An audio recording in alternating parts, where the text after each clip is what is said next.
আসবে স্বপ্নে বিভোর হয়ে আছে এপারের চেলা চামচারা। দুঃখিত, আল্লাহ একই ফেরাউনকে দ্বিতীয়বার চেয়ারে বসান না। আপা আসবে এটা বিশ্বাস করলেও তুমি মুসলমান থাকো না।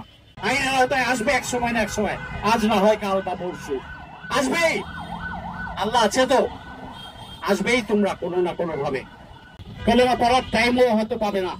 একটা দল হাসিনা, ফ্যাসিস্ট দল এত কিছু 16 বছর জ্বালিয়ে গেছে, এখনো জ্বালাচ্ছে, আর তার লেসপন্সাররা জাতির পয়সায় বেতন খেয়ে বেইমানি করে যাচ্ছে।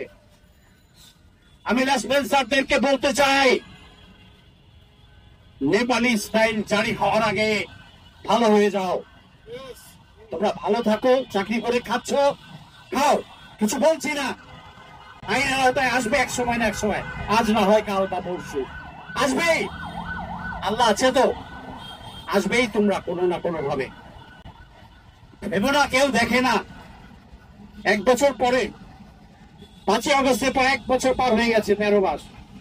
এখনো কে কোথায় কি করছে তোমরা মনে করো না কেউ তোমাদের দেখছে না। সব নোট হচ্ছে, সব জানে, সময় মতো সবই বের হয়ে আসবে। অতএব কেউ ছাড় পাবে না।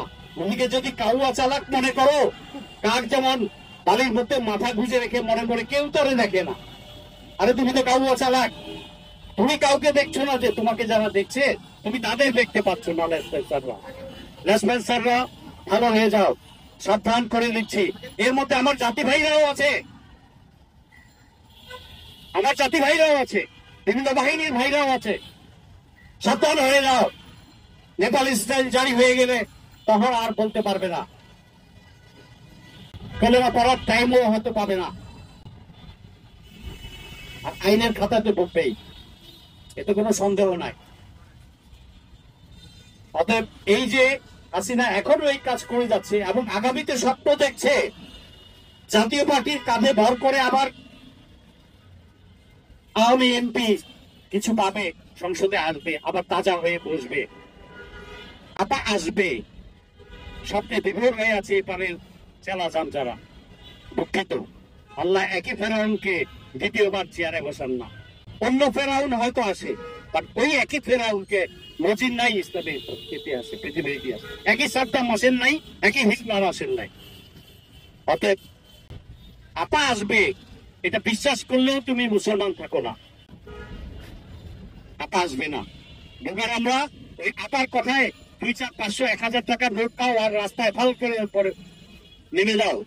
ছুটিকানে ছেলে, নিজের ফ্যামিলিকে ক্ষতিগ্রস্ত করো না। তুমি আওয়ামী লীগ করেছো, ভালো কথা, এই দেশেরই সন্তান।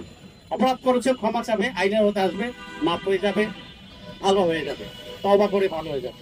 তোমাকে তো কেউ ফেলে দিতে চাচ্ছি না। তুমি তো এই দেশেরই সন্তান, তুমি থাকবে এই দেশে, কিন্তু তোমার রাজনীতি করার অধিকার থাকবে না। যাতে আর কোনো ফ্যাসিস্ট ফেরত আসতে না পারে, তাকে যদি আরেকবার সুযোগ দেওয়া হয়, এর দেখা দেখি পরবর্তীতে আবার ফ্যাসিস্ট তৈরি হবে, হয়তো আরো কোনো একটা রাজনৈতিক দল 20 বছর পরে আবার ফ্যাসিস্ট হয়ে দেখা দিবে। সো আমরা ওই ট্রেডিশন ভাঙতে চাই, দেশটাকে সামনের দিকে এগিয়ে নিতে চাই। আমরা সব মানুষের শাসন চাই, সুশাসন চাই,